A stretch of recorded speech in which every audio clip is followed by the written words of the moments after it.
So hey guys, welcome to NCERT pitch. आज हम सभी सोशियोलॉजी की एक नई सीरीज शुरू कर रहे हैं जो कि बोर्ड के पॉइंट ऑफ व्यू से बहुत ज़्यादा इंपॉर्टेंट है। और मुझे उम्मीद है कि हम लोग जिस तरह से बना रहे हैं, जिस तरह से हमारी टीम ने इसको डिज़ाइन किया है, आप अगर सिर्फ इन वीडियोस को ही देख लेंगे तो आप अपने एग्ज़ाम में अच्छे खासे मार्क्स गेन कर सकते हैं। तो शुरू करते हैं इस सीरीज़ को बहुत ही ज़ोर शोर से, और मुझे उम्मीद है कि आप लोग इसको आखिर तक देखेंगे। So start the video now.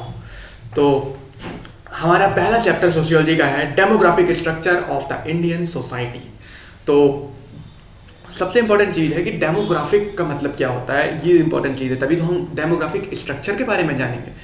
तो व्हाट इज डेमोग्राफी? डेमोग्राफी का मतलब ये होता है कि द स्टडी ऑफ पॉपुलेशन, ठीक है, जनसंख्या का अध्ययन करना, यही होता है डेमोग्राफी। अब बच्चे क्या होते हैं, इसमें पूछा जाता है क्वेश्चन में कि डेमोग्राफी शब्द का मतलब बताइए, तो वो इस शब्द को ब्रेक नहीं कर पाते हैं, ठीक है। तो ये ग्रीक ओरिजिनेटेड शब्द है और इसमें डेमोस प्लस ग्राफीज, बहुत लोग होते हैं डेमो और ग्राफी में तोड़ देते हैं, लेकिन आप इसकी स्पेलिंग ज़रूर याद कर लेना, डेमोस प्लस ग्राफीन, ठीक है। डेमोस मतलब होता है लोग और ग्राफिन मतलब होता है डिस्क्राइब करना, स्टडी करना, उसके बारे में बताना, ठीक है। तो डेमोग्राफी की स्टडी करने से हमें क्या क्या चीज़ों की जानकारी मिलती है? हमें उस जगह के जनसंख्या के आकार के बारे में जानकारी मिलती है, ठीक है। वहाँ के बर्थ का पैटर्न क्या है, वहाँ की डेथ का पैटर्न क्या है, वहाँ माइग्रेशन किस हिसाब से हो रहा है, ठीक है। और जनसंख्या से रिलेटेड जितनी भी चीज़ें हैं, उनमें संरचना में जितनी भी वो चीज़ें आती हैं, वो सब यहाँ पे आ जाती हैं, ठीक है। कितने मेल हैं, कितने फीमेल हैं, कितने बच्चे हैं, कितने ओल्ड हैं, कितने एज ग्रुप के लोग कहाँ रहते हैं, ठीक है, कौन सा एज ग्रुप जिसका हम यूज़ करके अपने एम्प्लॉयमेंट में यूज़ किया जा सकता है, तो इसके लिए। तो there are two types of demography. Demography दो तरह की होती हैं, एक फॉर्मल होती है और एक सोशल होती है।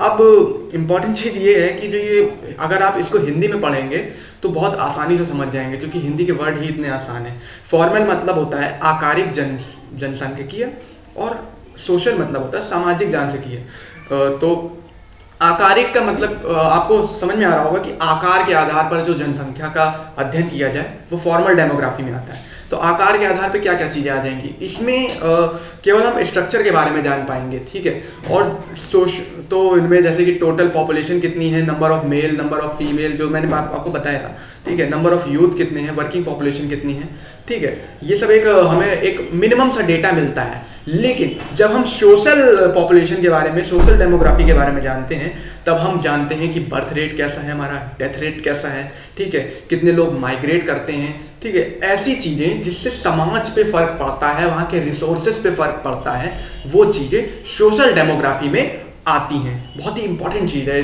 इन डिफरेंस को समझना बहुत इंपॉर्टेंट चीज़ है, ठीक है। बाकी आपको हमारे नोट्स में सब कुछ मिल जाएगा, और इन नोट्स के PDF का लिंक हम आपको डिस्क्रिप्शन बॉक्स में दे देंगे। तो all the demographic studies are the based on the counting and enumeration, है ना, such as serving. Important simple सी चीज़ है, ये सब जो है एक संख्या का अध्ययन है, ठीक है। और संख्या का अध्ययन किस चीज़ में? लोगों की संख्या का अध्ययन। अब इसको और तरह बहुत तरीके से किया जा सकता है।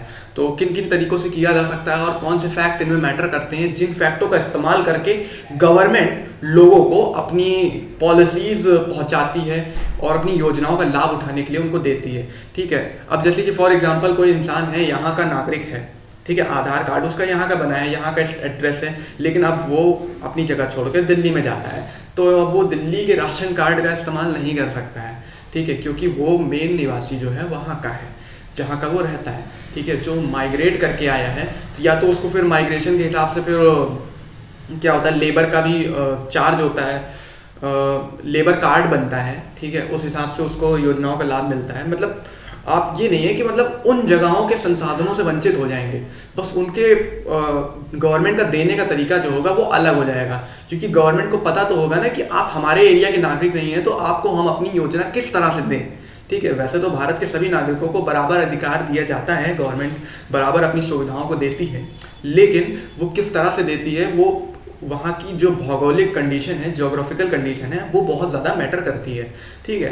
तो इसीलिए इम्पॉर्टेंट, इसीलिए हमारा अगला पॉइंट यही है कि सोशल स्पेशल इम्पोर्टेंस है सोशियोलॉजी में, क्यों है ये जानना ज़रूरी है। तो the emergence of sociology and its successful establishment as an academic discipline और लॉट ऑफ डेमोग्राफी। सिंपल सी चीज़ें हैं कि मतलब कि सोशियोलॉजी का अध्ययन में डेमोग्राफी का बहुत ज़्यादा यूज़ रहता है, क्योंकि हम सामाजिक स्ट्रक्चर को समझ सकते हैं, उनके भेदभाव और उनके मतलब डोमिनेंसी होना, मोनोपोली होना, एक समाज दूसरे समाज को दबा रहा है तो वो किस तरह से दबा रहा है, कितने लोग हैं, कितने ज़्यादा संसाधन संपन्न लोग हैं, ठीक है, जिनके पास जो रिसोर्सेसफुल लोग हैं, और कुछ लोग हैं जिनके पास रिसोर्सेज की स्कैरसिटी है, एम्पटी है, तो उन लोगों से जो समाज में इम्पैक्ट होता है, इन सब की चीज़ों के लिए सोशियोलॉजी में डेमोग्राफी का अध्ययन बहुत ज़्यादा इंपॉर्टेंट होता है। तो there are two different process happen to take in रफली the same time. Europe during after the 18th century the formation of nation state as the principal form political organisation and the beginning of modern science of statistics. ठीक है, बहुत important चीज़ है। देखिए, sociology की शुरुआत कहाँ से हुई, आपने क्लास 12th में पढ़ा होगा, अगस्टस कॉम्टे ने इसकी शुरुआत करी थी, इसके फादर सोशियोलॉजी के कहे जाते हैं, ठीक है। लेकिन मेन जो सोशियोलॉजी का उद्भव हुआ, मतलब कि रिवाइवलिज्म हुआ, वो 18th century से मेनली शुरू होता है, ठीक है। और मतलब तो उस वक्त पे जो हमारी सोशियोलॉजी का, अभी उस वक्त किसी भी तरह के एक सब्जेक्ट का नाम, ये एक सब्जेक्ट नहीं बना होता है, ये बस एक हर तरह की फील्ड से निकाला हुआ एक चिंतन होता है, ठीक है। सोशियोलॉजी इज़ अ चिंतन होता है, ठीक है, थॉट होता है, ठीक है। इस थॉट को ही एक नया सब्जेक्ट का निर्माण किया जाता है, ठीक है। पहले पॉलिटिकल और सोशल चीज़ों को मिलाकर सोशियोलॉजी बनती है, ठीक है।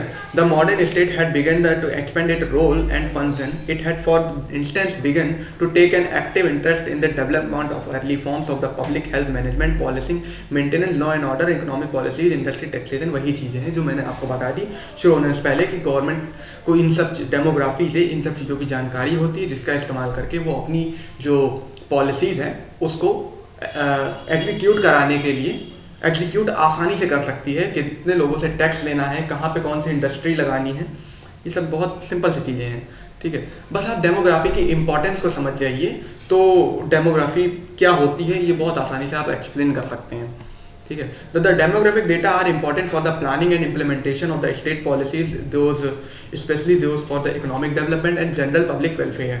हाँ, वही चीज़ है जो मैंने आपको बताया कि इकोनॉमिक डेवलपमेंट में और जनरल पब्लिक वेलफेयर में। अब भाई देखो, कोई यहाँ का निवासी नहीं है, अब कोई दूसरी जगह से आके यहाँ पे अगर संसाधन ले रहा है, जैसे कि रोहिंग्या लोग हैं, बांग्लादेश से आके माइग्रेट करके हिंदुस्तान में आ रहे हैं, हिंदुस्तान के संसाधनों का यूज़ कर रहे हैं, तो देखिए गवर्नमेंट का पहला काम क्या है कि अपने नागरिकों के अधिकारों की सुरक्षा करना, ठीक है। और अगर गवर्नमेंट कोई भी ये काम करने में विफल हो जाती है तो इसका जो जिम्मेदारी है वो किन लोगों पर जाएगी, वो हमारे एडमिनिस्ट्रेशन पे जाएगी कि हम जो ये हमारे समाज में आके मिश्रित हो जाते हैं और हमारे संसाधनों का उपयोग करते हैं, उपभोग करते हैं, ठीक है, यूज़ करते हैं, और मतलब कि जो दूसरे जो हमारे देश के नागरिक हैं वो इन पॉलिसीज़ का, इन पब्लिक वेलफेयर स्कीम्स का फ़ायदा नहीं उठा पाते हैं, ठीक है। इसलिए डेमोग्राफी का अध्ययन होना बहुत बहुत ज़्यादा ज़रूरी होता है, ठीक है। और social statics of first emergent strong justification new discipline of sociology aggregated statics. हाँ, तो ये सब कुछ भी नहीं है, ये सब मैंने आपको बता दिया है। Social phenomena, distinction between formal demography and a broader field of population studies, ठीक है। तो फॉर्मल डेमोग्राफी में क्या अंतर होता है, तो आइए समझते हैं। फॉर्मल डेमोग्राफी जो है is primarily concern with the measurement and analysis of the component of the population change. It is focus on the quantitative analysis for which it has the highly developed mathematical methodology suitable for forecasting population growth and changes in composition of population। Simple सा आप समझ गए होंगे कि हमने जो formal आकारिक हमने बोला था ना, ये आकारिक जनसंख्या होती है, तो ये आकारिक जनसंख्या में हम क्वांटिटी के बारे में बता सकते हैं, आगे प्रिडिक्ट कर सकते हैं, लेकिन हम इस जनसंख्या से हम ये नहीं बता सकते कि हमारे आने वाले समाज पे क्या फ़र्क पड़ेगा। इसीलिए सोशल डेमोग्राफी एक अलग इसका पार्ट होता है, डेमोग्राफी का दूसरा हिस्सा होता है। तो द पॉपुलेशन स्टडीज़ और social demography on the other hand interpretive wider causes में बहुत सारे कॉजेज आ जाते हैं, ठीक है, जो मैंने आपको बताया कि पॉपुलेशन स्ट्रक्चर एंड चेंजेस, ठीक है। Social demographies believe that the social process and structure regulate demographic process like sociology. They seek to trace social reason that for account population trend. Simple सी बात है, जो मैंने बताया कि इनमें वाइडर रीजन्स आ जाते हैं, ठीक है। जो मैंने आपको बताया अधिकारों की रक्षा, ठीक है, अपनी स्कीम्स को वहाँ तक पहुँचाना, ठीक है, रिसोर्सेज को वहाँ तक पहुँचाना, ये सब कहाँ पे आ जाता है? सोशल डेमोग्राफी में आ जाता है। क्योंकि अगर कोई नागरिक जो हमारे देश का नहीं है और हमारे देश में आता है तो उससे हमारे समाज में क्या फ़र्क आता है, ठीक है, उसके संबंध हमारे समाज से किस तरह से बनते हैं, ठीक है।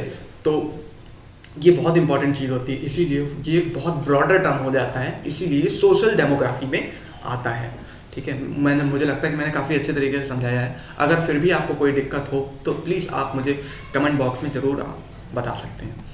तो the Malthusian theories of population growth. तो माल्थस और रॉबर्ट माल्थस एक सोशियोलॉजिस्ट थे एक तरह से, ठीक है। तो उन्होंने अपनी एक थ्योरी दी थी पॉपुलेशन ग्रोथ के लेके। तो लेकिन ये जो इनकी थ्योरी थी एक निराशावादी सिद्धांत था, और इनके थ्योरी का जो लिबरल्स लोगों ने और मार्क्सिस्ट लोगों ने बहुत ज़्यादा विद्रोह किया, ठीक है, विरोध भी किया। तो आखिर इनका सिद्धांत ऐसा क्या था जिसका विरोध सबने करा? तो इनका सिद्धांत सिंपल सा, आप समझिए, इतना बड़ा लिखा है, आपको ये ज़्यादा समझने की ज़रूरत नहीं है। इनका सीधा सा सिद्धांत ये था कि हमारी जो जनसंख्या है वो मल्टीप्लिकेशन में बढ़ती है, लेकिन जो हमारा उसके जो प्रोडक्शन है वो एडिशन में बढ़ता है। मतलब कि जनसंख्या जो है जैसे कि 2 इंटू 2 4 हो जाता है, ठीक है, और 4 इंटू 2 8 हो जाता है, लेकिन जो प्रोडक्शन है वो हमारा एडिशन में बढ़ रहा है। 2 + 2 4 होता है, 4 + 2 6 होता है, 6 + 2 8 होता है, ठीक है। तो जो तो इसका मतलब जो चीज़ मल्टीपल में बढ़ रही है तो पॉपुलेशन ज़्यादा रहेगी, और जब पॉपुलेशन हमेशा प्रोडक्शन से ज़्यादा रहेगी तो क्या होगा कि जो सभी रिसोर्सेज हैं वो इतने लोगों को नहीं मिल पाएंगे, कुछ ही लोगों को ये रिसोर्सेज मिल पाएंगे, और जो बाकी जो ये लोग बचे उनको ये हमेशा संसाधनों से वंचित रहेंगे, और इसीलिए दुनिया में हमेशा गरीबी, भुखमरी और महामारी हमेशा बनी रहेगी। तो ये इनका एक निराशावादी सिद्धांत था, जो कि इनमें आपने बताया, यहाँ पे सीधे बता दिया गया है कि अर्थमेटिक प्रोग्रेशन, ज्योमेट्रिक प्रोग्रेशन, ठीक है। तो इन्होंने ये बताया, ठीक है, तो इन्होंने ये बताया कि हमेशा जो जनसंख्या मल्टीप्लिकेशन में बढ़ती रहेगी तो वो संसाधनों को सभी संसाधनों का यूज़ नहीं कर पाएगी, ठीक है। ये बात ठीक है, नहीं कर पाएगी, लेकिन ये इसका और भी कई सारे रीज़न हैं। फिलहाल इन्होंने ये कहा कि पॉजिटिव चेक और कुछ प्रिवेंटिव चेक बताएं कि जनसंख्या को कैसे कम करा जा सकता है, ठीक है। तो इनमें पॉजिटिव चेक ये बताया, देखिए कुछ भी नहीं इन्होंने बताया, जो चीज़ हो रही थी बस इन्होंने वही चीज़ को अपने कॉन्सेप्ट के रूप में एक्सप्लेन कर दिया, ठीक है। पॉजिटिव चेक्स में इन्होंने ये बताया कि जब कोई बाढ़, भूकंप आ जाता है और कोई त्रासदी हो जाती है तो जो लोग मरते हैं वहाँ से भी जनसंख्या कम होती है। अरे भैया, जब वहाँ से जनसंख्या कम होती है तो वहाँ पे प्रोडक्शन की भी तो कमी आती है, खेत का, बिल्डिंग का, ठीक है, हर चीज़ में नुकसान होता है, ठीक है, केवल लोग ही नहीं मरते हैं। तो इनका कहने का मतलब है कि जनसंख्या इस तरह से ख़त्म होनी चाहिए तो प्रोडक्शन बढ़ जाएगा। क्या बात है, ठीक है। प्रिवेंटिव चेक में इन्होंने ये बोला कि अगर लोग देर से विवाह करते हैं और मतलब ब्रह्मचर्य का, सेलिबेसी का पालन करते हैं और कॉन्ट्रासेप्टिव्स मतलब निरोध का यूज़ करते हैं तो इससे क्या होगा कि पॉपुलेशन कम बढ़ेगी। मतलब जो ब्रह्मचारी लोग होते हैं वो पॉपुलेशन आगे नहीं बढ़ाते हैं और मतलब मोहमाया में ज़्यादा नहीं रहते हैं, तुम लोग तो जानते होंगे। तो इसीलिए जनसंख्या कम की जा सकती है। कोई बहुत खास सिद्धांत नहीं है, लेकिन बस आपको इनकी जो 2-3 इंपॉर्टेंट बातें हैं वो है कि ज्योमेट्रिक प्रोग्रेशन के बारे में बात याद रखना, अर्थमेटिक प्रोग्रेशन के बारे में याद रखना, पॉपुलेशन जो होता है मल्टीप्लिकेशन में बढ़ती है, और जो जनसंख्या है ना, और प्रोडक्शन जो होता है, जबकि जो प्रोडक्शन होता है वो एडिशन में बढ़ता है, ठीक है। और इन्होंने जनसंख्या को कम करने के ग्रोथ की कुछ 2 पॉजिटिव और प्रिवेंटिव चेक बताए हैं, वो मैंने आपको बता दिया कि कुछ नेचुरल तरीके से होता है और कुछ हम खुद अपने ऊपर अगर काबू पाते हैं, ठीक है, तो पॉपुलेशन को कंट्रोल करा जा सकता है। लेकिन ये पूछा जा सकता है क्योंकि ये कई बार पेपरों में आ चुका है, ठीक है। तो इनका विरोध किस तरह से हुआ ये समझना ज़रूरी है। देखो, इसमें ज़्यादा मैं ये जो इतना बड़ा लिखा है तुम पढ़ लेना, ठीक है।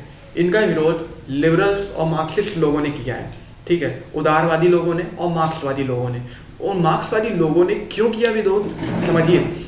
इन्होंने कहा कि जो अमीरी और गरीबी के बीच खाइयाँ हैं वो संसाधनों से लोगों को वंचित करती हैं, ना कि लोग ज़्यादा हैं और संसाधन कम है। संसाधन भी ज़्यादा, कभी कभी ऐसा होता है कि संसाधन लोगों से ज़्यादा है लेकिन उन संसाधनों को कम लोगों ने होल्ड कर लिया है, ठीक है, क्योंकि उनके पास उनसे ज़्यादा पैसे हैं। तो जिनके पास ज़्यादा पैसे होते हैं वो ज़्यादा रिसोर्सेज को रिटेन कर सकते हैं, रीगेन कर सकते हैं, ठीक है। तो जब वो ज़्यादा संसाधनों का यूज़ करेंगे तो बाकी समझ रहे हो ना कि अनइवन डिस्ट्रीब्यूशन हो जाएगा रिसोर्सेज का, और इसीलिए गरीबों के पास कम पैसा होता है और कम पैसों से वो कम संसाधन अफोर्ड कर सकते हैं, और अमीरों के पास ज़्यादा पैसा होता है तो वो ज़्यादा अफोर्ड कर सकते हैं। तो जो अमीरी और गरीबी के बीच खाइयाँ हैं वही पॉवर्टी को बनाए रखती हैं, ठीक है, और यही unequal distribution of economic resources, ठीक है। Then we are going to theory of demographic transition. Demographic transition, transition मतलब क्या होता है? संक्रमण। संक्रमण मतलब जनसंख्या का संक्रमण, ठीक है। The population growth is linked to overall levels of economic development that every society follows a typical pattern of development related population growth, ठीक है। बहुत इंपॉर्टेंट चीज़ है, कुछ नहीं है, जो इकोनॉमिक डेवलपमेंट जिस तरह से हमारा होता जाता है उसी तरह से हमारी जनसंख्या और लोगों का भी डेवलपमेंट होता जाता है। अब लोगों का डेवलपमेंट किस तरह से होगा ये बहुत ही इंपॉर्टेंट चीज़ है। आपने 3 तरह के देशों के बारे में पढ़ा होगा, जो 3 कैटेगरीज होती हैं। अंडर डेवलप्ड देश होते हैं, ठीक है, फिर डेवलपिंग नेशंस होते हैं और फिर डेवलप्ड देश होते हैं, ठीक है। अब ये जो हमने कैटेगरी यहाँ पे जो बटी हुई है ये इकोनॉमिक के आधार पे बटी हुई है, हॉस्पिटैलिटी के आधार पे बटी हुई है, ठीक है, और रिसोर्सेज के आधार पे बटी हुई है। तो जो अंडर डेवलप्ड देश रहेंगे वहाँ पर आप समझ सकते हैं कि वहाँ पे हॉस्पिटैलिटी सिस्टम नहीं ज़्यादा होगा, ठीक है, वहाँ पर इकोनॉमिक डेवलपमेंट भी बहुत कम होगा, ठीक है, लोगों के पास संसाधन कम होंगे, उनकी फैसिलिटीज़ कम होंगी, इसीलिए ये लोग अंडर डेवलप्ड में होंगे, ठीक है। लेकिन जो डेवलपिंग होंगे, जैसे कि इंडिया पाकिस्तान का यहाँ पे बताया गया है, stage of transition countries are moving from underdeveloped to developed, ठीक है। तो यहाँ पर लोगों के पास संसाधन आ रहे हैं धीरे धीरे, और लोग यही वो डेवलपिंग नेशन होते हैं, यहीं पे पॉपुलेशन एक्सप्लोजन का आगे टर्म आएगा, उसको मैं आगे अच्छे से एक्सप्लेन करूँगा। अब जो डेवलप्ड देश होंगे, इसके बाद जो डेवलप्ड देश होंगे वहाँ पर हॉस्पिटैलिटी फैसिलिटीज़ भी अच्छी होगी, वहाँ पे बर्थ रेट भी होगा, डेथ रेट बहुत कम होगा, ठीक है, बर्थ रेट भी कम होगा। अब बर्थ रेट कम क्यों होगा ये समझते हैं। देखो, जो अंडर डेवलप्ड देश होते हैं वहाँ पे क्या होता है, बर्थ रेट हाई होता है। ये सब बातें सब भूल जाओ जो PDF में क्या लिखा है, ठीक है। वहाँ पे बर्थ रेट बहुत ज़्यादा हाई रहता है, लेकिन वहाँ पे हॉस्पिटल फैसिलिटीज़ इतनी नहीं होती हैं, इसलिए बहुत सारे लोग जो होते हैं मर जाते हैं, ठीक है, और हम उन्हें बचा नहीं पाते हैं। इसीलिए वहाँ का डेथ रेट भी इतना ज़्यादा होता है, तो वहाँ की जो मरने वालों की संख्या ज़्यादा होती है, इसलिए वहाँ की पॉपुलेशन कम होती है। तो पॉपुलेशन कम होने का रीज़न ये होता है। लेकिन जब हम डेवलपिंग नेशन में आते हैं और स्टेज 2 में आते हैं, तो यहाँ पे क्या होता है, लोगों के पास हेल्थ की फैसिलिटीज़ मिलने लग जाती है, धीरे धीरे लोग इसका यूज़ करने लग जाते हैं। तो क्या होता है, लोगों के माइंडसेट में उतना बदलाव नहीं आया होता है, क्योंकि लोग अमीरी से गरीबी से मिडिल क्लास के माइंडसेट पे आते हैं, लेकिन उनका माइंडसेट जो होता है गरीबों वाला ही होता है। गरीबों वाला माइंडसेट कैसे कि अगर हमारे ज़्यादा बच्चे होंगे तो वो हमें ज़्यादा कमा कर देंगे, ठीक है। इस माइंडसेट के चलते वहाँ की पॉपुलेशन ज़्यादा होती है और डेथ रेट कम होता है, क्योंकि हॉस्पिटल फैसिलिटीज़ मिलना शुरू हो जाती हैं और लोग अफोर्ड करना, एक अफोर्डेबल प्राइस में हॉस्पिटल फैसिलिटीज़ मिल जाती है। लेकिन जो स्टेज 3 होता है, जो डेवलप्ड नेशन की होती है, यहाँ पे क्या होता है कि बर्थ रेट कम होती है, क्योंकि यहाँ पे लोग फैमिली प्लानिंग के बारे में ज़्यादा अवेयर रहते हैं कि कितने बच्चे हमारे लिए सही हैं, और डेथ रेट भी कम होता है, क्योंकि हॉस्पिटल फैसिलिटीज़ इतनी अच्छी होती हैं कि हम मरने नहीं देते और लोगों को बचा लेते हैं, ठीक है। यहाँ पैदा कम हो रहे हैं लेकिन मर भी कम रहे हैं, और इसीलिए यहाँ की पॉपुलेशन कम होती है।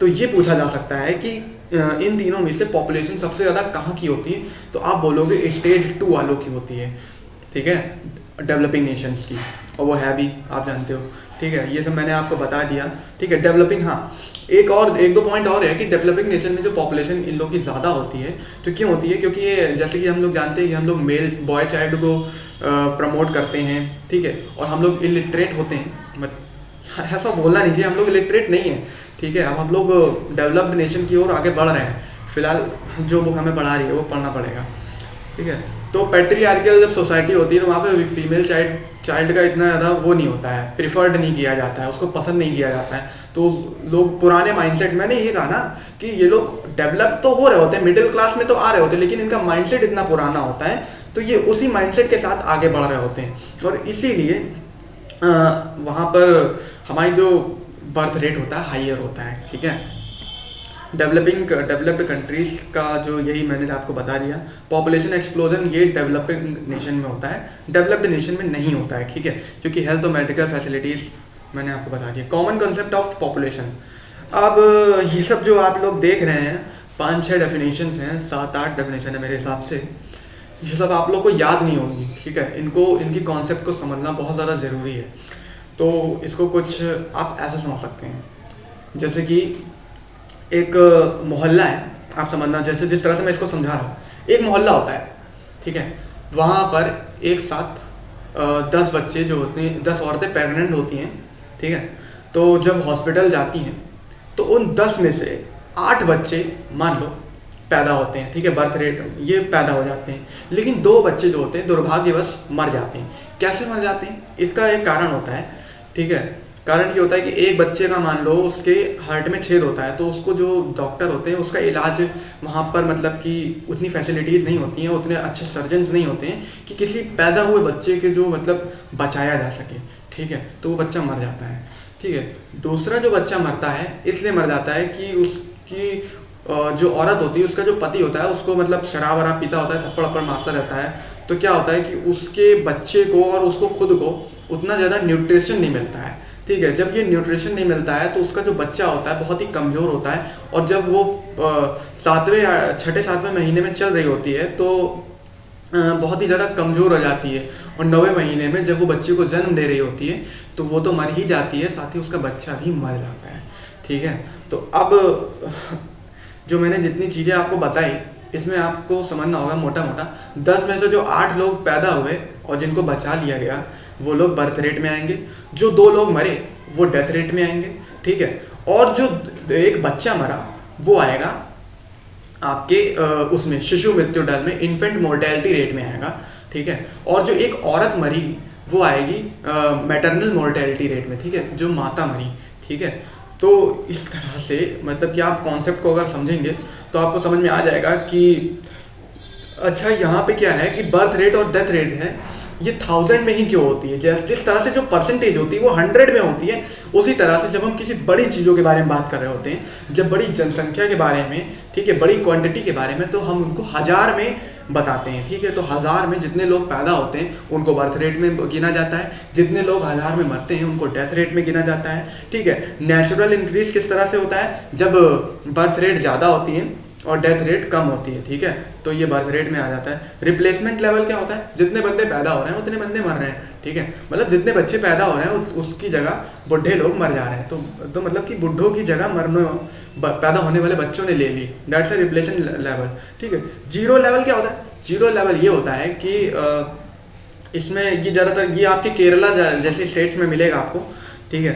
इसमें क्या होगा कि same number of people of replacement never same number of older generation called stabilized, हाँ, ठीक है, वही चीज़ें हैं। कहीं पर रिप्लेसमेंट लेवल ज़्यादा होता है, ठीक है, मतलब कि मरने वालों की संख्या, जो बुढ़े लोग हैं उनको ज़्यादा संख्या होती है, लेकिन पैदा होने वालों की संख्या कम होती है। तो वो समझ लो कि जो लोग मर रहे हैं उनको पैदा होने वाले लोग रिप्लेस कम कर पा रहे हैं, लेकिन जब यही लोग पैदा होने वाले लोगों को रिप्लेस कर देते हैं तो दैट्स अ रिप्लेसमेंट लेवल आ जाता है। तो जितने लोग पैदा हो रहे हैं, जितने लोग मर रहे हैं, इसका मतलब क्या है, जनसंख्या स्टेबल है, ना जनसंख्या बढ़ी ना जनसंख्या घटी, जनसंख्या स्थिर रही, दैट्स अ ठीक है। निगेटिव लेवल में क्या होगा, जब पैदा होने वालों की जनसंख्या कम होगी, दैट्स अ ठीक है। पॉपुलेशन एक्सप्लोजन आपको मैंने बता दिया कि जब ऐसा समझ सकते हो, the number of people replacing older generation is more, working is population more than dependent. अब देखिए यहाँ पे इंपॉर्टेंट फैक्टर आता है डिपेंडेंट पॉपुलेशन। ये क्या होता है, डिपेंडेंट पॉपुलेशन क्या होती है, एक उम्र होती है, ठीक है, 15 से लेकर 59 ईयर्स तक की उम्र होती है। जो इस उम्र में आता है ये वर्किंग पॉपुलेशन में आता है, ठीक है। और जो 15 से कम होते हैं ये डिपेंडेंट पॉपुलेशन होती है, और 59 के ऊपर जो लोग होते हैं ये भी डिपेंडेंट पॉपुलेशन होते हैं। मतलब कि जो बच्चे हैं और जो बुढ़े हैं वो अपने पापा पे, मतलब कि जो जो उम्र कमा रही है, जो पापा घर के किसी के मतलब कोई बड़ा इंसान कमा रहा है, वो बच्चे और बूढ़े दोनों किस पे, उस इंसान पर निर्भर करेंगे। तो ये लोग डिपेंडेंट पॉपुलेशन में आएंगे, और जो उनके लिए कमा कर ला रहा है वो वर्किंग पॉपुलेशन में आएगा, दैट्स इट, ठीक है। तो यही है। तो जब वर्किंग पॉपुलेशन ज़्यादा हो जाती है, जब कमाने वाले लोग ज़्यादा होते हैं और खाने वाले लोग, बैठ के खाने वाले लोग मैं ये बोलूँगा, कम होते हैं, तो इसका मतलब कहा जाता है कि जनसंख्या जो है बहुत अच्छी तरह से हमारा जो देश है डेवलप कर रहा है। क्योंकि जिस देश के पास जितनी ज़्यादा वर्किंग पॉपुलेशन होगी, उसका मतलब उसके पास उतने ही ज़्यादा चीप लेबर मिल जाएंगे, ठीक है, कम अमाउंट में लेबर मिलेंगे और प्रोडक्टिविटी ज़्यादा होगी, खाने वाले और खपत कम होगी, तो हमारा देश तेज़ी से डेवलप करेगा। अभी इसको बहुत अच्छे से समझाएंगे क्योंकि ये क्वेश्चन ज़रूर आपके आता है। अभी कैसे आएगा हम बताएंगे, किस तरह से क्वेश्चन बनते हैं, ठीक है। फर्टिलिटी रेट क्या होता है? फर्टिलिटी रेट सिंपल सी चीज़ें हैं कि बच्चा पैदा करने की हर एक औरत की एक उम्र होती है, ठीक है। 15 से 49 की उम्र, जैसे कि यहाँ पे बताया गया है, ठीक है। इस उम्र में जो औरतों में बच्चा पैदा होते हैं, ठीक है, वो फर्टिलिटी रेट में आते हैं, ठीक है, ठीक है। तो कभी कभी क्या होता है, ये फर्टिलिटी रेट कम हो जाता है। फर्टिलिटी रेट कैसे कम होता है? इस उम्र की, इस एज ग्रुप की जो महिलाएं हैं वो कम बच्चे पैदा हो रहे हैं, ठीक है, तो ये फर्टिलिटी रेट कम होगा। लेकिन अभी इसी एज ग्रुप की जब महिलाएं ज़्यादा बच्चे होंगे इनके द्वारा, तो ये फर्टिलिटी रेट क्या होगा? पॉजिटिव ग्रोथ आ रही है, बहुत तेज़ी से बढ़ रहा है, ठीक है। टोटल फर्टिलिटी रेट यही हो गया जो मैंने आपको बताया, ठीक है। टोटल फर्टिलिटी रेट किसी पर्टिकुलर एरिया में औरत के द्वारा दिए जाने वाले, इस एज ग्रुप की औरत के द्वारा दिए जाने वाले बच्चों को, जन्म को कहते हैं, ठीक है। इन्फेंट मोर्टेलिटी रेट, जैसा मैंने बताया कि बच्चे पर, ये बच्चे के लिए होता है। मैटरनल मोर्टेलिटी रेट, जब औरत बच्चा पैदा करते वक्त मर जाती है उसको मैटरनल बोलते हैं। लाइफ एक्सपेक्टेंसी क्या होता है? ये बड़ा इंपॉर्टेंट चीज़ है। The number of years that one is expected to live as determined by the statistics may be individually qualified by the person's condition, race, sex, age or the demographic factors, ठीक है। तो मतलब ये है कि life expectancy कैसे बढ़ती है? किसी भी देश में लाइफ एक्सपेक्टेंसी तब बढ़ती है जब वहाँ की हेल्थ फैसिलिटीज़ अच्छी होती है, जब उनको मरने, देखो जब हम किसी को मरने से बचा रहे हैं तो इसका मतलब क्या है? उसकी उम्र बढ़ रही है। एक्सपेक्टेंसी क्या है? एक्सपेक्टेंसी मतलब उम्र का बढ़ जाना, ठीक है। तो उम्र को हम बढ़ रहे हैं, बढ़ा रहे हैं कैसे? अपने हेल्थ फैसिलिटीज़ को बढ़ाकर, जिससे कि हमारी हेल्थ, फिलहाल लाइफ एक्सपेक्टेंसी हमारी जो इंडिया की है 69 ईयर्स है अभी फिलहाल, ठीक है। वो अभी कम हो गई, 72 के समथिंग होनी चाहिए थी अभी फिलहाल, ठीक है। सेक्स रेशियो क्या है? सेक्स रेशियो कितनी फीमेल जो है 1000 मेल्स पर होती हैं, ठीक है, ये सेक्स रेशियो में आता है। एज स्ट्रक्चर क्या होता है? एज स्ट्रक्चर हमने जैसे 3 आपको ग्रुप बताए थे, एक होती है डिपेंडेंट पॉपुलेशन, एक होती है वर्किंग पॉपुलेशन। तो जो 0 से 15 वाली जो होती है वो डिपेंडेंट पॉपुलेशन होती है, ठीक है। और 15 से 59 जो होती है 60 होती है। 65 दिया है, लेकिन ये मेनली अगर आपके में 65 दिया गया है तो आप 65 लिखना, ठीक है। अगर 59 दिया गया है तो 59 लिखना, लेकिन 59 मेनली एक आदर्श पॉपुलेशन होती है कि ये वर्किंग पॉपुलेशन में मानी जाती है, ठीक है। इसकी उम्र के ऊपर जो लोग होते हैं वो डिपेंडेंट में आ जाते हैं। तो जब हमारा डिपेंडेंसी रेशियो ज़्यादा होता है ना, जब मतलब कि कमाने वाले कम होते हैं और खाने वाले ज़्यादा होते हैं, तो वो देश जो होता है डिग्रोथ कर जाता है, क्योंकि वो अपने लोगों को ही पालने में ही आधा समय बर्बाद कर जाता है। तो फिर डेवलपमेंट कहाँ पे होगा, ठीक है। इसीलिए जब हमारे पास जब डिपेंडेंट पॉपुलेशन कम होती है और वर्किंग पॉपुलेशन ज़्यादा होती है, तब हमारी क्या होती है? खपत कम होती है और हमारा डेवलपमेंट ज़्यादा होता है, ठीक है। ये बहुत ही सिंपल शब्दों में बताया मैंने, पॉजिटिव। और इसी को बोलते हैं जनसांख्यिकीय लाभांश, डेमोग्राफिक डिविडेंड, ठीक है। डिविडेंड मतलब क्या होता है? लाभांश मिलना, ठीक है। और ये कैसे मिलेगा? जब हमारी वर्किंग पॉपुलेशन ज़्यादा होगी, और तभी मिलेगा जब वर्किंग पॉपुलेशन ज़्यादा होगी, डिपेंडेंट कम होंगे और डेवलपमेंट ज़्यादा होगी, ठीक है। और ये आपको डेटा दिया गया है, और ये बर्थ रेट का, डेथ रेट का। इंडिया का जो डेटा है फिलहाल एक बार माइनस में गया था, ये आपको याद रखना, 1921 में। और ये क्यों गया था? क्योंकि 1919 में प्लेग महामारी आ गई थी, जिसके कारण से हमारी जो पहली बार इंडिया की जो पॉपुलेशन थी, बहुत बड़ी महामारी आ गई थी, ठीक है। तो हमारी जो पॉपुलेशन का बहुत बड़ा हिस्सा जो था, करीब 20-25% हिस्सा जो था ख़त्म हो गया था इसमें। और मतलब कि काफ़ी नोटेबल पॉइंट, हिस्टोरिकल पॉइंट है, ये डेट रहेगी, ठीक है। तो the size and growth of India's population क्या होती है, ठीक है। साइज क्या है, ग्रोथ क्या है इंडिया की पॉपुलेशन का, ठीक है। इसमें वही चीज़ें आएंगी कि हमारी जो पॉपुलेशन की जो ग्रोथ है, ग्रोथ कैसे होती है?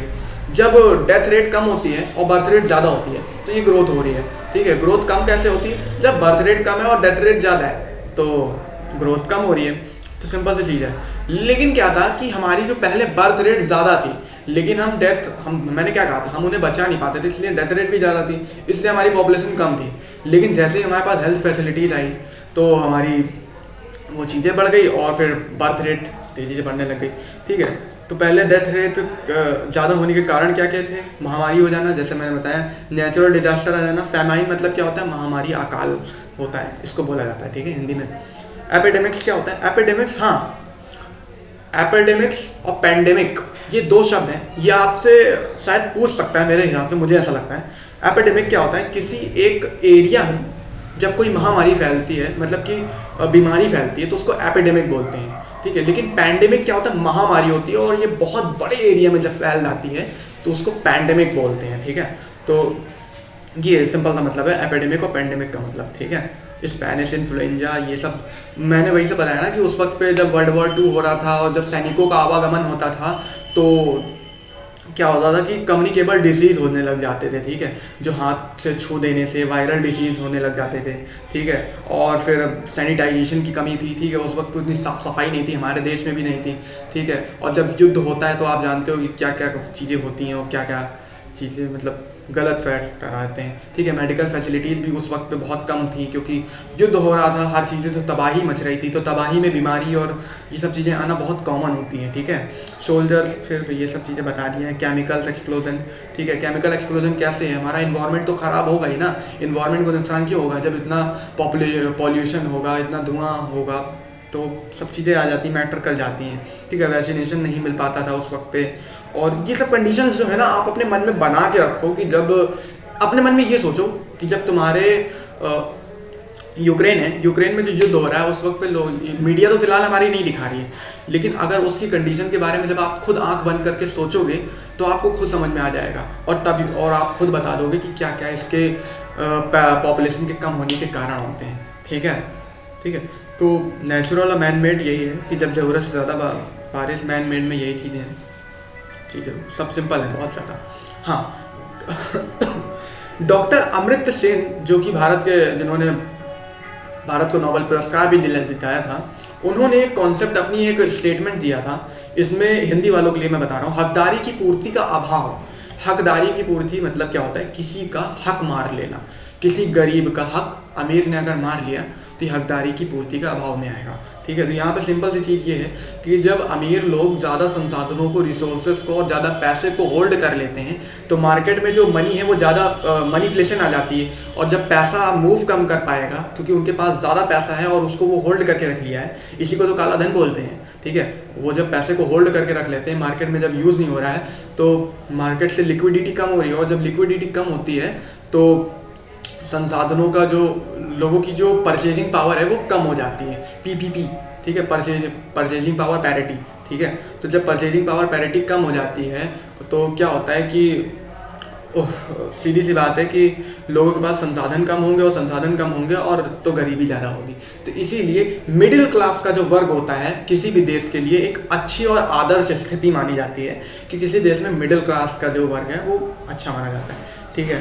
एफिशिएंट डिस्ट्रीब्यूशन, हाँ, फूड का डिस्ट्रीब्यूशन नहीं होता है, रिसोर्सेज का डिस्ट्रीब्यूशन नहीं होता है, ठीक है। फिलहाल इंडिया ने कई सारे वेरियस स्टेप्स लिए जिसके द्वारा लोगों को 2 वक्त की रोटी तो मिल सके, ठीक है। इसके लिए हमने ग्रीन रेवोल्यूशन जब हमारे देश में आई 1960s के दशक में, ठीक है, तब हमने गेहूं और चावल के उत्पादन को बहुत ज़्यादा, प्रोडक्शन को महत्व दिया, उसको प्रोत्साहन दिया, जिससे कि फैक्टर ये उभर के आया कि हमारा देश जो है सरप्लस स्टेट में कई सारे जो बनने लग गए, जैसे कि यूपी, बिहार भी बन गया, ठीक है, पंजाब हो गया, पश्चिमी यूपी हो गया, ये सब में काफ़ी अच्छी खासी ये योजनाओं का अभाव, मतलब कि योजनाएं जो है एग्जीक्यूट हुई, ठीक है, जिससे कि यहाँ की जो मेन जो इंडिया की, नॉर्थ इंडिया की पॉपुलेशन है वो भूखी मरने से बची, ठीक है।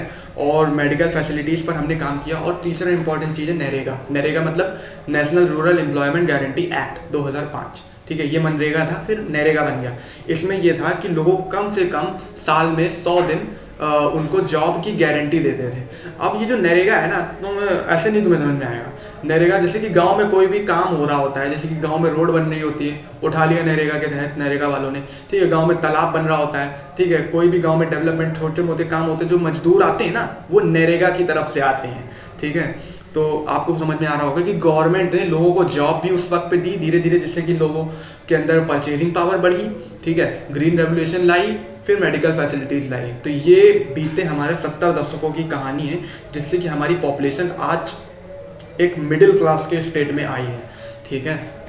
और यही एक आदर्श स्थिति है, ठीक है। नरेगा मैंने देखो बता दिया पहले ही आपको, ठीक है। टोटल फर्टिलिटी रेट मैंने आपको बता दिया कि जब बर्थ रेट हाई होता है और डेथ रेट कम होता है तो पॉपुलेशन एक्सप्लोजन हो जाता है, ठीक है, क्योंकि मरने वालों को हम बचा लेते हैं, हमारी हेल्थ फैसिलिटीज़ अच्छी होती है। लेकिन बर्थ रेट इसलिए ज़्यादा होता है क्योंकि हम गरीबी के माइंडसेट से उभर के आ रहे होते हैं, तो हमारा जो माइंडसेट होता है वही पुराना माइंडसेट होता है, ठीक है, पेट्रिलिनियल होता है। और रिप्लेसमेंट लेवल हमने बता दिया। केरला और तमिलनाडु को आप याद रखना, यहाँ पे 0 रिप्लेसमेंट लेवल है ड्यू टू लिटरेसी है।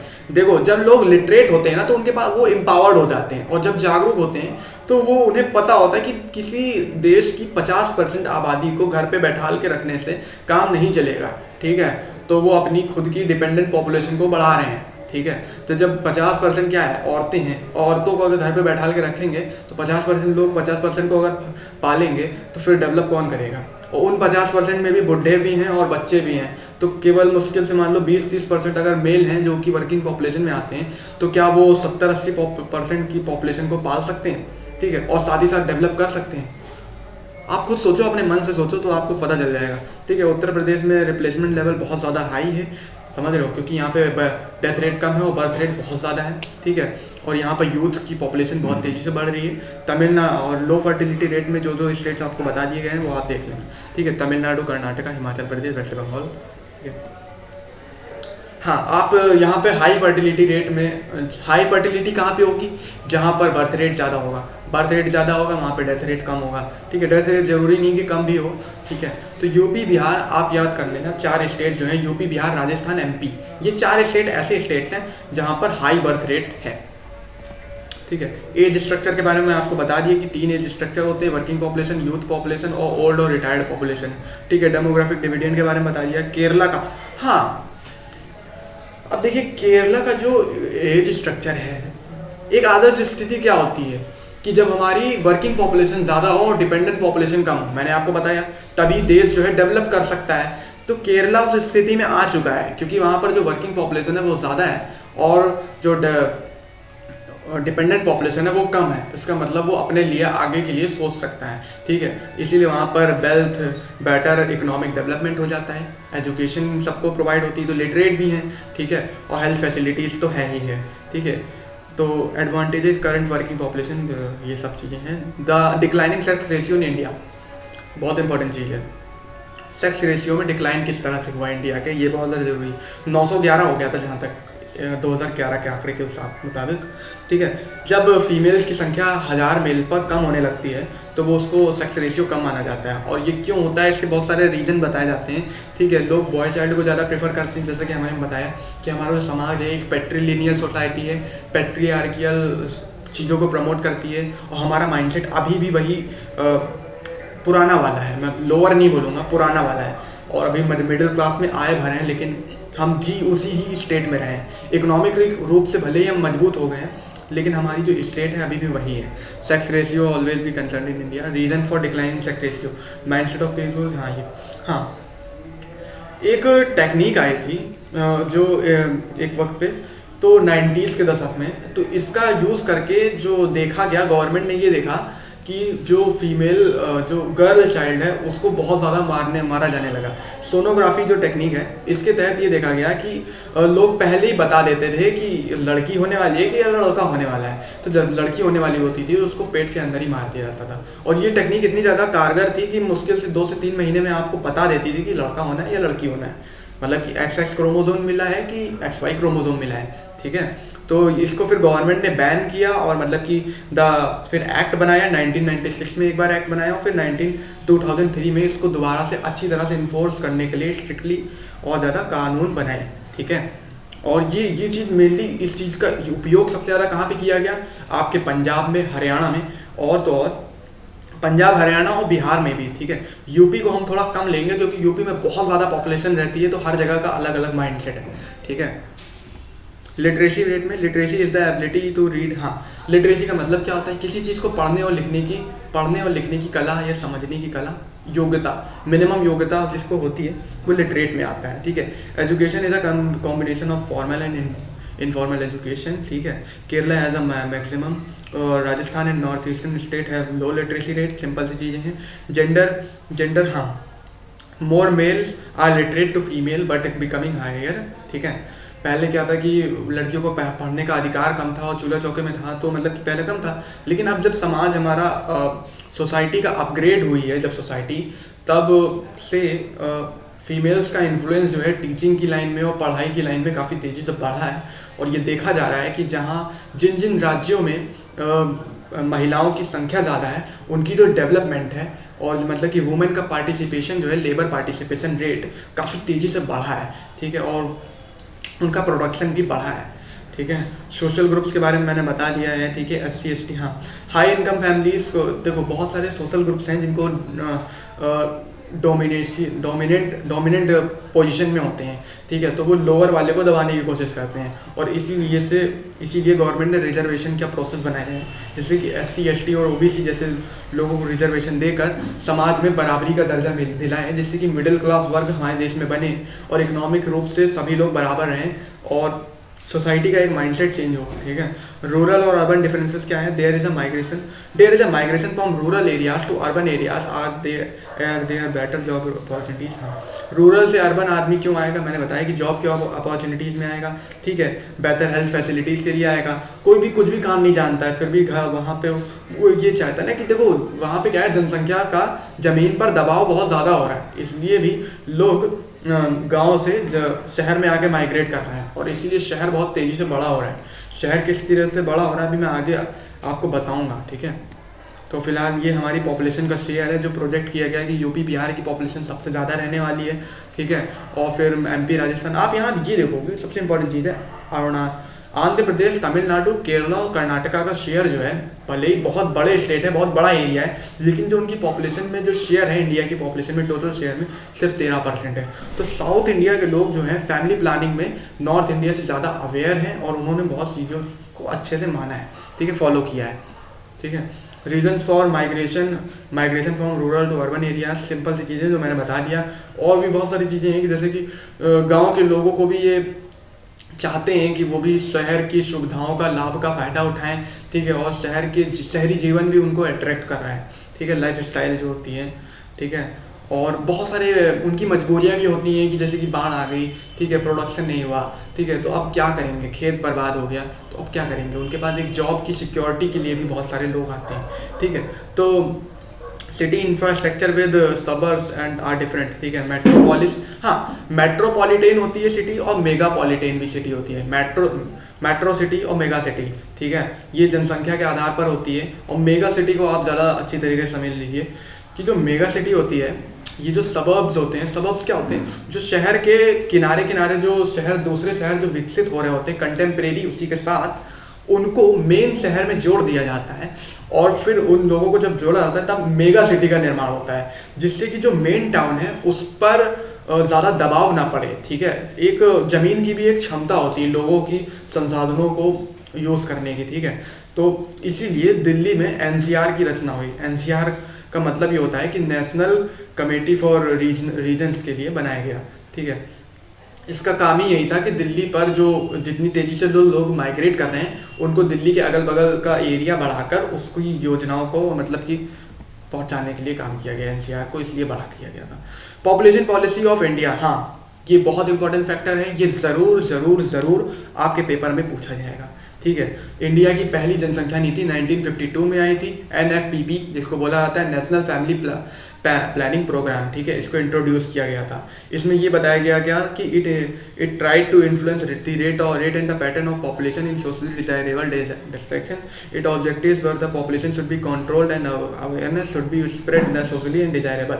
वही चीज़ें जो मैंने बताई ना कि लोग गरीब माइंडसेट में जी रहे थे, ठीक है, बर्थ रेट हमारा ज़्यादा था, डेथ रेट तो हम देखिए गवर्नमेंट क्या कर सकती है, देखिए पैदा होने वालों को नहीं कुछ कर सकती, लेकिन जो डेथ हो रही है उनको ही तो बचा सकती है, ठीक है। तो इसलिए गवर्नमेंट ने अवेयरनेस के लिए प्रोग्राम शुरू करे थे और मतलब कि काफ़ी चीज़ें शुरू हुई थी। लेकिन जब हमारे देश में इमरजेंसी हुई, जब 1975 से 1976 के बीच में इंदिरा गांधी के पीरियड में, तब वो जो योजना लाई, जो नेशनल फैमिली प्लानिंग योजना लाई थी, प्लानिंग प्रोग्राम लाई थी, उसमें ऐसा इम्प्रूवमेंट आया कि उन्होंने जबरन नसबंदी कराने लग गई। जबरन नसबंदी का मतलब ये होता है कि स्टेरलाइजेशन करवाना है। स्टेरलाइजेशन में क्या होता है, मेल्स में होता है वेस्कटॉमी और फीमेल्स में होता है ट्यूबसकटॉमी, ठीक है। इनके मतलब कि उस जननांग को काट दिया जाता था या जो भी कर दिया जाता था, ठीक है। तो इससे क्या होता था, बच्चे मतलब कि जो स्पर्म का ओवा में मिलन नहीं हो पाता था, और जब स्पर्म का ओवा में मिलन नहीं होगा तो एग जो है हमारा फर्टिलाइज नहीं होगा, और एग फर्टिलाइज नहीं होगा तो बच्चा नहीं होगा। ठीक है। ये मतलब बहुत ही ख़राब तरीका है, ठीक है, फ्री में, ठीक है। इसीलिए इसको बहुत ही बड़े लेवल पे हुआ था, लोगों को बिना ट्रायल के बंदी बना लिया जाता था, ठीक है, कोई भी इसका विरोध नहीं कर सकता था। तो ये तानाशाही थी उस वक्त पे, ठीक है। फिलहाल जब ये योजना बनी, इसका लोगों ने काफ़ी ज़्यादा विद्रोह हुआ और विरोध हुआ, तो इसके बाद इस प्रोग्राम को रोका गया और इस प्रोग्राम का नाम बदल दिया। हाँ, ये आपसे पूछ सकता है, एक मार्क्स में भी शायद पूछ सकता है कि जो नेशनल फैमिली प्लानिंग प्रोग्राम योजना थी, इसका नाम बदल के क्या रखा गया? तो आप याद रखना, फैमिली वेलफेयर प्रोग्राम रखा गया, राष्ट्रीय परिवार जल कल्याण योजना, ठीक है। तो इनमें लोगों को अवेयरनेस के लिए वही चीज़ें, अच्छी अच्छी चीज़ें करने लग गए। बस ये था कि आप जबरन नहीं करते थे, ठीक है, बस एम्पावर्ड करते थे। तो फिलहाल हम लोगों ने इसको काफ़ी अच्छे से बताने की कोशिश करी है।